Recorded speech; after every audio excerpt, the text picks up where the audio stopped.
Vocês devem se lembrar que na semana passada, ou talvez na outra, não sei direito, eu li para vocês um artigo que eu tinha mandado ao Diário do Comércio,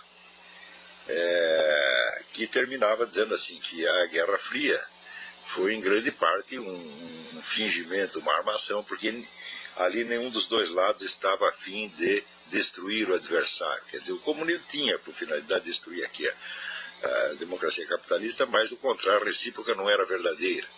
A elite ocidental não queria destruir o comunismo, mas fundir capitalismo e comunismo, porque esse foi sempre, essa foi sempre a política da sociedade fabiana, que é, vamos dizer, a influência mais poderosa sobre toda esta elite capitalista, entre aspas, ocidental.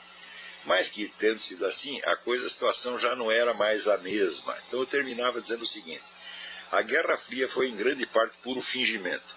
A elite ocidental concorria com o comunismo sem nada fazer para destruí-lo. Ao contrário, ajudava-o substancialmente. Putin não é um concorrente, é o inimigo de verdade, cheio de rancor e sonhos de vingança. A verdadeira Guerra Fria só agora está começando e ela já veio quente. A concorrência entre capitalismo e socialismo foi um véu ideológico para o uso das multidões, mas a luta entre Oriente e Ocidente é para valer.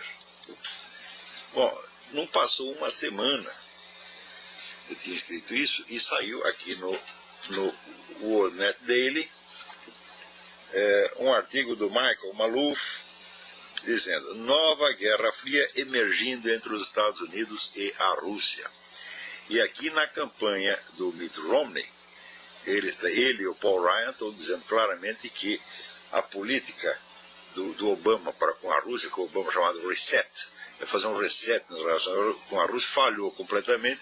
A Rússia está desrespeitando todos os compromissos em matéria de direitos humanos e que só resta uma coisa: tem que engrossar, tem que pôr o peru na mesa e mandar o Putin parar com isso.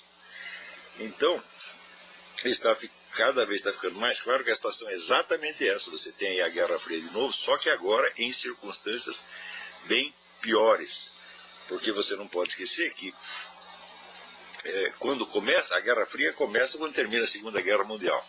Ora, quando começa isso, a Rússia, a União Soviética já estava endividada até o pescoço com os banqueiros americanos, que tinham construído todo o parque industrial do Stalin e que ainda, no fim da guerra, deram um empréstimo especial para a Rússia. Quer dizer, empréstimo não foi doação, na verdade. E com as potências, com os aliados ocidentais, né, como a França, né, o plano Marshall previa o seguinte: os banqueiros americanos davam dinheiro, mas para a reconstrução daqueles países os caras precisavam comprar os materiais aqui, de maneira que o dinheiro ia ser devolvido de alguma maneira. E para a União Soviética eles deram muito mais dinheiro sem condição nenhuma, quer dizer, o dinheiro nunca foi devolvido. Tá certo? Então foi presente, foi coisa de pai para filho. Então, quer dizer, a hostilidade, entre aspas, entre o comunismo e o capitalismo era unilateral. Quer dizer, o comunismo fazia o possível para se expandir para o mundo inteiro e o capitalismo fazia o possível para manter o comunismo dentro dos territórios que ele já havia conquistado. Quer dizer, aquele negócio de... né, os esquerdistas fazem o possível para levar o mundo cada vez mais para a esquerda e os conservadores fazem o possível para conservá-lo exatamente aí. Então sempre foi assim. E ontem mesmo estava lendo num livro do Pierre de Vimarest, que é um dos caras mais informados do mundo, era, coitado, já morreu, uma conversa que houve em 1943 entre a Lydia Gromyko, que era a mulher do premier russo, e o David Rockefeller, em que ela dizia: olha, Cuba vai ser comunista daqui a pouco, nós já estamos tomando todas as providências para isso. E o David Rockefeller dizia que não, porque o comunismo já tinha acabado, o comunismo tinha falecido, e que agora o futuro da humanidade era a fusão de comunismo e capitalismo. Vocês não esqueçam que aqui, vamos dizer, um alto funcionário da Fundação Rockefeller disse que ela tinha sido criada justamente para fomentar a fusão de Estados Unidos e União Soviética. Então, quer dizer, um lado está querendo briga, mas o outro está querendo um casamento. Então, a Guerra Fria sempre foi assim. a tal da política da contenção só impedia o avanço militar da União Soviética sobre a Europa Ocidental, mas não impedia o avanço na Ásia, na África, na América Latina, etc. Não fez nada para bloquear isso aí, né? Sendo que no fim da Segunda Guerra, a Rússia estava com as pernas quebradas, e para acabar com o comunismo só bastava fazer uma só coisa: não dar dinheiro. Quer dizer, o comunismo só continua existindo de 1945 em diante graças aos favores da elite capitalista ocidental, da qual eles falavam tanto mal. E isso quer dizer que não houve propriamente um conflito, houve uma concorrência. De uma parte, pelo lado comunista, houve um conflito, sim. Os comunistas estavam a fim de acabar com tudo. Mas do outro lado, não. O outro lado queria fundir, né? Mas agora a coisa não está assim. Por quê? Quando caiu o regime soviético, né, caiu também o Partido Comunista. Então sobrou o quê? A KGB.